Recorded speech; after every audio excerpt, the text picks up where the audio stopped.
Hello everybody, I'm Rockin' Bite, and welcome to Smite, episode 200.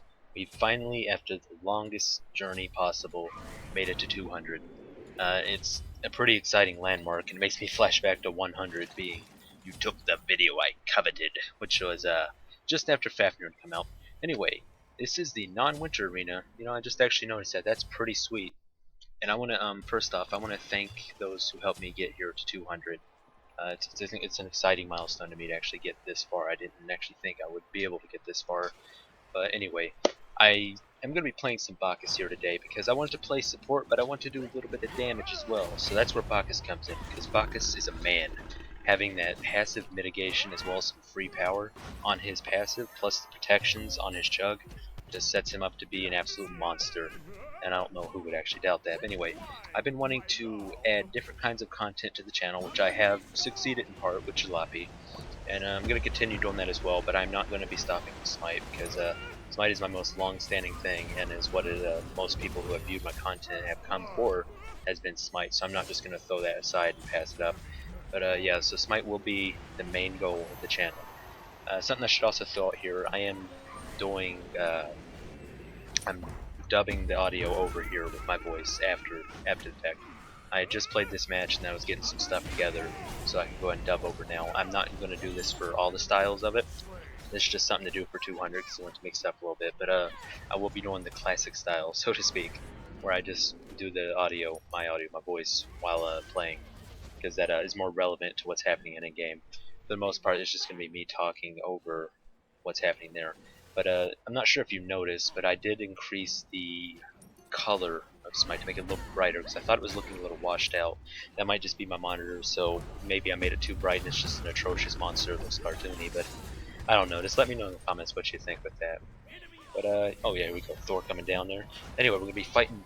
I'm gonna be fighting the Morrigan here today. I've not actually had a chance to fight her because I've been playing way too much. I've been playing a lot of other games, mainly Jalopy. There's lots of Jalopy. I have a bunch of that recorded, which that's a game that I can totally just dub over because that's just a game that seems more fit for doing that. As for Smite, I feel Smite is better for just doing the live commentary, which is something that I will continue to do. But let's go ahead here. I was trying to find something I'd pulled together. Ah, yes. No, wait, no, that's not it. Pull that up here. There we go. There we go. We have Kui now. I found my Kui picture. I had lost it, and that's one of the reasons that it stayed with the Guan Tiers is because I'd actually lost this. Believe it or not, I did literally lose it. It was just one folder down in a folder that I don't remember making, but here it is. And courtesy of this, I can just slide this thing all over the screen. There we go. Now you're playing Bacchus. Oh, we're playing Kui now. Look at that. Yeah, Kui. Yes. Perfect. Perfect. We're playing Kui now. Exactly the same. I don't think that's clipping in anything, so I can probably just go ahead and leave that there. Because now it looks like we're playing Kui. Alright, let's see here. Yeah, I'm getting messed up pretty bad. That on my passive is deceptively vicious, I would have to say. I think it's 10% more damage to you and allies within the area around it. I'm pretty sure that's how it works. Don't quote me on it, but I know it's 10% more damage to somebody, and it doesn't feel too damn good to be hit by it. It has to be another cool character. I don't think I played her enough yet. I oddly enough have like all of her skins in her voice pack. Chests and such, and I think I had to pick up the Foxy one to get the Old Wa because I couldn't pass that up. It's Old Wa. But yeah, I was thinking about the number of possibilities of just the crazy shit you could pull off with the Morrigan's ult, which, unless they've changed it, is the one that lets her, essentially turn into a clone of one of the people in the match and, get to use their ult and everything. Just thinking of the crazy possibilities of things you could do with that, it's insane. That just seems insane. Maybe I'm wrong. I haven't actually looked at what other people thought of it, but just at a first glance, I think it's pretty crazy and cool. First off, that is also really cool that that would be a thing.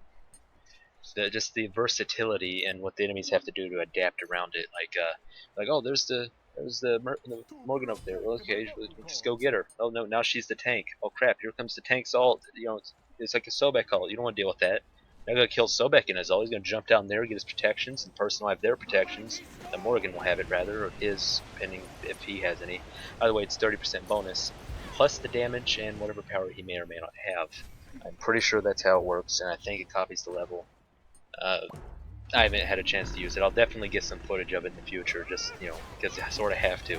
I also have Nike or Nike or whatever the name is on that list of character I need to play. I'm pretty slow into playing new characters. I usually just stick to the same old tried and true ones, such as Guan, Kui, Goomba, Geb, and of course Bacchus, because just pretty much all the manly characters. Just all the manly characters. I guess they're all fat characters too, except for Guan. But Guan has the beard, so he can do whatever. He's got the beard. I'm gonna try and save that guy. Go and throw that out there, explode all of them into Thor. This game looks awesome. By the way, I'm not sure if I said it, but I was actually having some trouble recording Smite, and then it was something to do with the encoding. So I flipped it over to NVIDIA Shadow Play, and it seems to be doing a lot better. Uh, I don't think that causes any problems. I've never messed with Shadow Play before, but friends were saying, well, you have NVIDIA, you might as well just use Shadow Play. I'm like, okay, I guess I'll do that then. And luck would have it, the OBS has an option to support that immediately, so there you go, no problem found. But yeah, so I'm gonna be going for a Bulwark up next because for a long time here I've not liked Bulwark. I just stopped liking it for some reason. Like when it first released, I was all over it because it was crazy. First released after its rework from the original 450 health damage mitigation thing. But from where it was, I don't know exactly what it's. I know the passive was stronger, is what I'm trying to get at. But yeah, I've started to like it again. The health, the protection, the CC reduction, which works on some CC, and the CC it does work on, it's helpful on.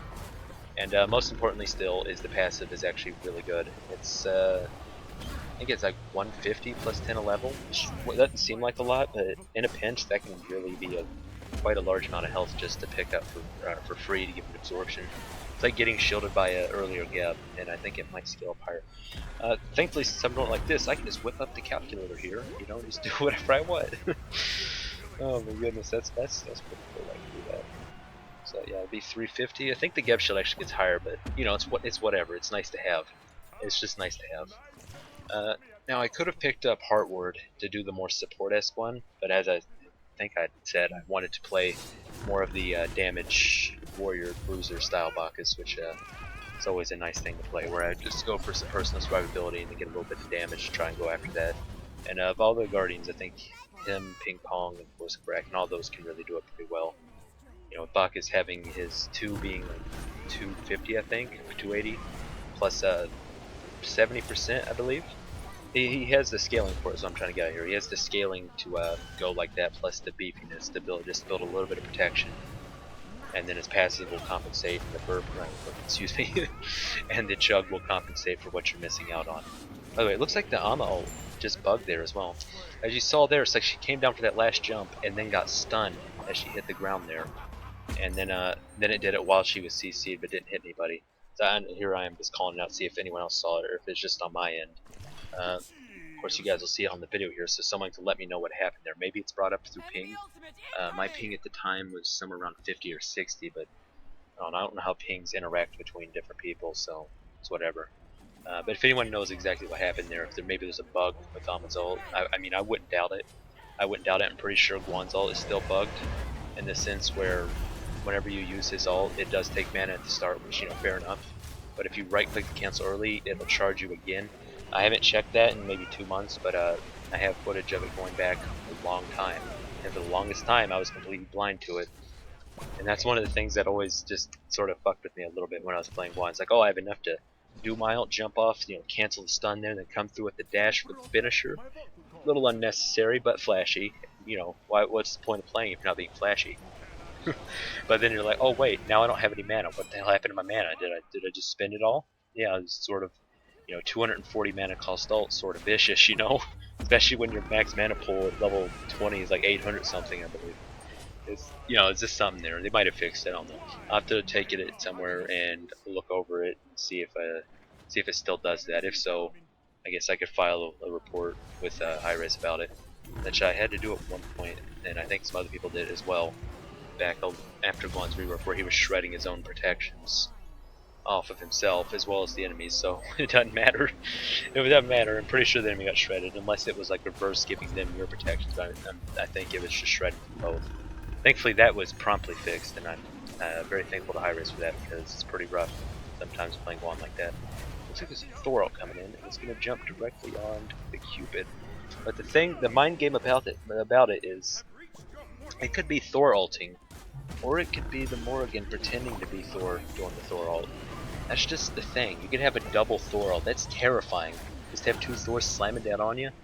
And think about it. You could have like two Bacchus doing it. You could have two Guan horses, which would be pretty fucking scary actually. And then of course there'll probably be those modes of the day where you end up with a bunch of new ones of Shibalanques and then Morgans and stuff like that. God, the Forever Darkness. I just thought of that. Shibalanque with the Forever Darkness. Everyone's always blind. And of course the newer one's whittling you down. Maybe not lethal, but definitely annoying. These, just the fun stuff. That's the fun stuff, the fun place for mode of the day. It's definitely opened up a lot of opportunities. Nah, I don't want to surrender. People generally want to surrender a lot. I think we can win this. We're down like, what are we down? Just 20 something points? That's nothing. That's nothing. You redeem that easy. That's what's that? How many tickets you get a kill? You get like 5, and a Juggernaut thing is like 15, and minions are. I think that only the big minion counts. I might be wrong on that. I don't know. It might just be the end game that only the big minion counts. I'm not 200% on the arena mechanics, even though I play it a lot. A lot-ish. I've been sticking to Clash and stuff like that, and having a good old time in Assault in the past as well. Right now, the team seems a little bit demoralized, just a little bit. We're gonna do what we can to try and bring it back. Get in there and jump around and get absolutely annihilated by Freya. Holy shit, Freya! Yeah, I'm definitely gonna be going for Freya. So here I'm gonna be picking up the Genji's Guard because it's just a fun item. It's a fun item that I like to play around with, and it's not hurting anybody. It's not going to hurt anybody. And pick up the Sprint as well because you can never go wrong with Sprint and Shell. Those two are just my left and right hand essentially. So I can just use them both. Have it bound to multiple keys. It's whatever. Any situation that happens. It's not quite as crazy as Aegis though. Whenever when you press tab and you see 10 people with Aegis in one match, that is always a very fun game. I can see the point of it pretty much for immobile mages and of course for Kui. So you can do the Kui ult and then Aegis. So there is one of them ulting. So that was probably that has to be the Morgan right there doing the ult right there. And then the Amma ult come in, and then there should be another Thor ult coming up shortly. Just to more of the point now. Yeah, there it is. Just to point out more of the awesome shit that can happen because of it. It really, I don't know. It's hard to explain. Like it could be irritating, but it's not irritating. It's an exciting thing to help me keep me on my toes. Like no longer can I really think, oh, this person blew their ult. I'm absolutely fine to do whatever the hell I want now. Now I have to think, well, they used their ult, but did the Morrigan use hers, and how can I exactly tell? Because I can't always read the name above the character. Sometimes it's just like, okay, I see Thor on it, as opposed to that. So that's definitely an interesting new little crinkle. And it makes me a little excited for Season 4. I'm hoping Season 4 will be better. I didn't really care for Season 3. At the start of it, it was really rough. In the middle, it was a little rough. It's getting better towards the end, I'd say. Opening up with more items. Overall, I would just like to see more items myself. Just more items. Generally more items. More counterplay items, stuff like that would be fun. And by counterplay items, I don't mean just anti-heal. I've seen people confuse that. Like counterplay, that means anti-heal. I mean, more along the lines of the winged blade, stuff like that. Protect you from different forms of CC, from some abilities, from basics, all kinds of cool stuff like that. Witchblade is a nice counterplay item. I do love Witchblade. It's not always picked up. It's not always a good situation, but when there is, it really shines well. Just like Stone of Gaia here. I liked it more when it had Magic Run on it, but they went the other way with it, and that's fine. I respect their choice to do so. And I'm not gonna turn my head away from it. This situation right here, I needed the health, and I needed some sustain because I was getting poked quite a bit, and I didn't want to have to keep backing because every time I back, I leave my backline vulnerable. I have to be up for the most part within jumping distance of them to keep them safe when I'm playing Bacchus. Typically, I would like to be within jumping distance of the enemy, but not always possible, as you can see there. I'm going to jump around here. I'm going to chug. That Gem of Isolation is so irritating. It is the Gem of Isolation. Oh my god. Oh my god. Yeah, you see that? Look at that healing though. Look at that healing. It's like over a potion amount. I'm getting a potion on at all times, just forever. A little bit stronger than a potion, and that's just really cool. If I wanted to, I could combine it with a potion, but it's not really necessary. Like, while sitting back here, I don't have to really look at the gameplay while doing the commentary after like this. I can stare at the I can stare at the health bar and I can watch how ridiculous it is and how much it's restoring to me. It's really crazy. It's actually really crazy. It's pretty fun to watch. What I do miss, however, this is a long time ago, would be the old Gem of Gaia. That's back when they were doing, experimental items and stuff, where it was essentially Stone of Gaia, but instead of healing you, it would increase your mana regeneration based off of your missing mana percent, something like that. And it was pretty cool.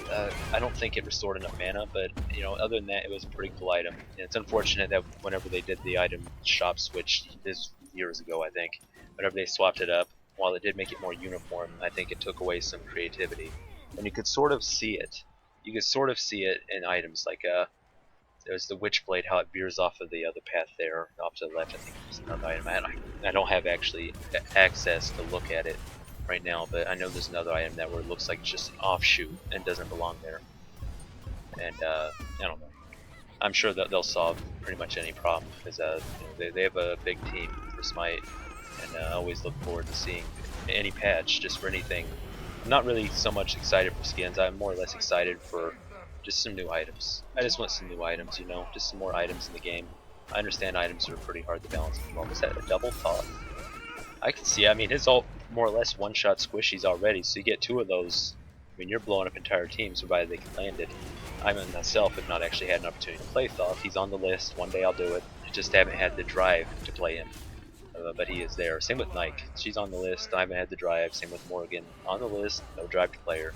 But she just came out, so she's at the very bottom of the list. Pretty much, though, I like to stick to warriors and guardians and the occasional mage.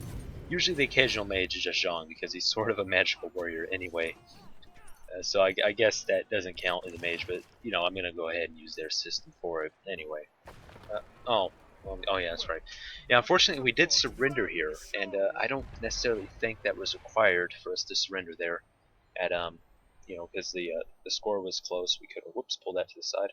The score was somewhat close. I think we could have redeemed it and come back, but I don't know. It's up to them. I had fun playing. I had fun playing, and I had fun recording and then doing this commentary after. Anyway, episode 200. I'm going to thank you guys so much for watching. Please leave a like, comment, subscribe if you are new to the channel, and if you want to see more. I'm going to be playing various other games, and don't mind the black screen here. I had to turn off the thing or keep looping. I want to thank you guys for watching. Goodbye.